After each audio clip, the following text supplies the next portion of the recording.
So is that similar to how you would deal with being nervous, or like the feeling before you go into the ring or the cage or whatever? Exactly the same thing. Same thing. I was terrified every single time. Yes. Never admitted it. Never said it. No one knew.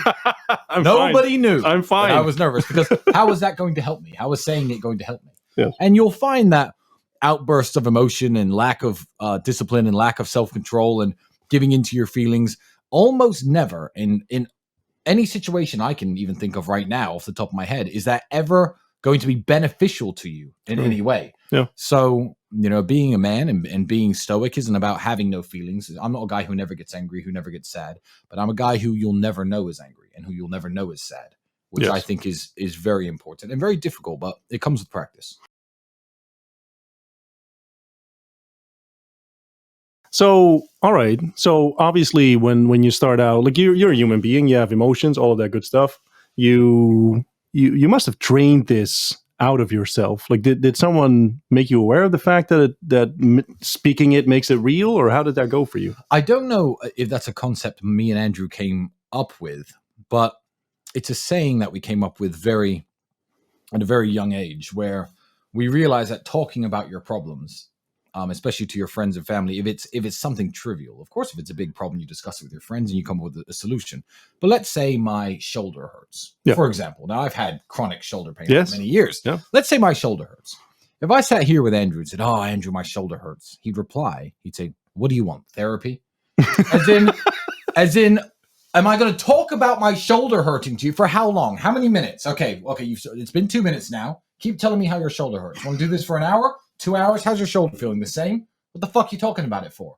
So you just need to understand. You need to understand the cost benefit of wasting time discussing things that are trivial and pointless. Yes. And whether or not that's going to help the situation or not. Shoulder pain is the perfect example for that. Yes. So what do you want? Therapy? That's something I say to all of my friends. Oh, I'm hungover. Oh, I'm sad about this. Oh, I don't know. My dog died. What do you want? Therapy? What, you got to talk to me for 5 hours about it, and then your dog's going to come back to life? Yeah. And honestly, man up. Just man up and shut up. Continue doing what you need to do anyway. It's the only way. It is the only way. I've been going through all of your interviews from like the past at least 5 years or something. I've seen so much Tristan. It's unhealthy. Yeah. It's almost not heterosexual. It's like weird. So I remember an example you gave earlier when you were, I think you were playing some game like Call of Duty or something, and you talked about your kill rate with Andrew. Oh man, that was 13, 14 years ago. Yeah, exactly. That's why I quit video games. Yeah. So we had this mindset even at a younger age. I was like, "Andrew, my kill to death ratio is this." And he went, "Yeah, you realize it doesn't matter though, right?" Exactly. And that was the last day I ever played Call of Duty. I must have been 21. Yeah, it was the last day I ever played it. So yeah, I mean, what, you're going to talk about these things and that's going to benefit you somehow? It's simply not. No. There's one more thing that I picked up from you. It's when they present you the bottle of wine, and if you want to ask if you want to taste it or something. Oh, absolutely, yeah. So and I do this on videos because I don't know wine. I don't know wine for shit. I'll be honest right now, and I'll admit it inside the real world. If I go on a date with a beautiful woman who knows wine, I know how to look like I know wine. I know exactly how to look like I know wine. What you do is, first of all, pay attention. You learn how to pronounce things in French and Italian. So when you read the name, you can pronounce it correctly. That's very important. Second of all, you order the second or third most expensive red wine. Don't order the cheapest or the second most cheap. That's probably the worst bottle, by the way. The second cheapest is always the worst bottle because it's the one that people want to order the most. You take the most expensive wine, red or white. White's usually cheaper, depending on your budgets. You take the third most expensive, you read it 3 or 4 times in your head, you remember the name exactly. You close it. You put the menu down. When the guy comes over, you ask for it in a perfect accent, okay? He brings the bottle. He pours a little bit in your glass. You do the swirling thing. You smell it. I don't know what I'm smelling for. No idea. No clue. Take a little sip, and then you take the cork. You take the cork of the wine bottle, and you smell it like this. I don't know what I'm smelling for.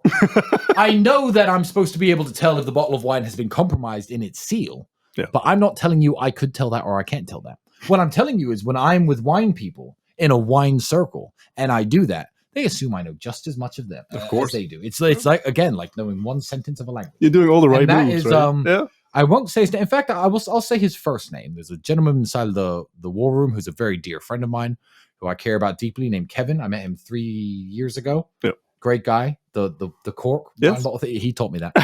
And I've used it ever since. It's perfect. And I don't know what I'm smelling. It's the 80-20, right? Yeah, I just smell it. Well, I'm like, whatever, it is what it is. It's That's how you move up in social circles. That's how you move up in the world. You have to learn pieces bit by bit and apply what you have. You don't need to know it all. No, it's the 80-20 thing. Like, you just learn the useful stuff. Ignore the rest, and it'll be fine. And it comes naturally anyway. If you actually make it and you actually hang out in the millionaire circles, now I know private jets, yacht brands, and stuff. I know everything now because you slowly learn it. It's over time. Yeah, exactly. It's over time.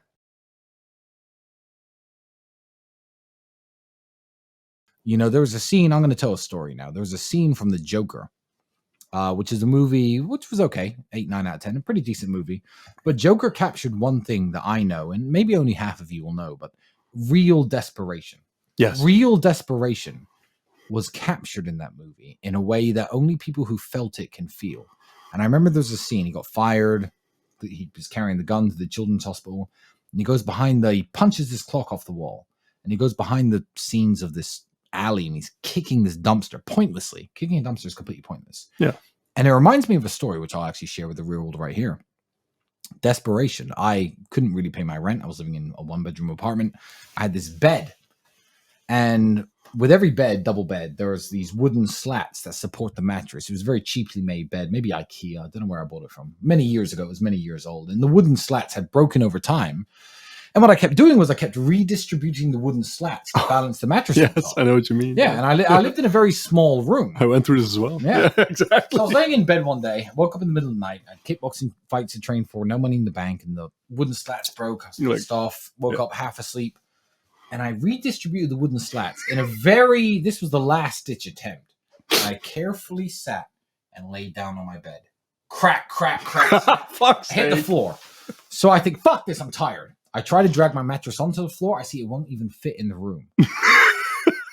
So in a fit of rage, I start smashing this bed up. Shins, fists, smashing the bed frame into pieces. See the scars on my hand here? Oh. This was the day. My hand was bleeding. This is about 9 years ago. And that's the only time I can remember feeling really losing desperate. it. And I smashed this bed into pieces. Splinters of blood in my hand.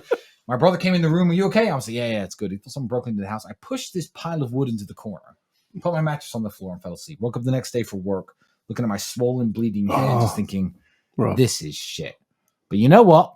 I embraced that situation. I didn't think this is the end. Maybe I lost it for half a second. I lost emotional control for half a second. I was maybe 23 years old. Yeah. And it was all up from there. Look at where I am today. Beautiful. So embrace the uncomfortable, embrace the horrible situations. Don't think it's fine. Don't think it's normal. Be comfortable with knowing how shit your life is, because that and only that will inspire you to make it better.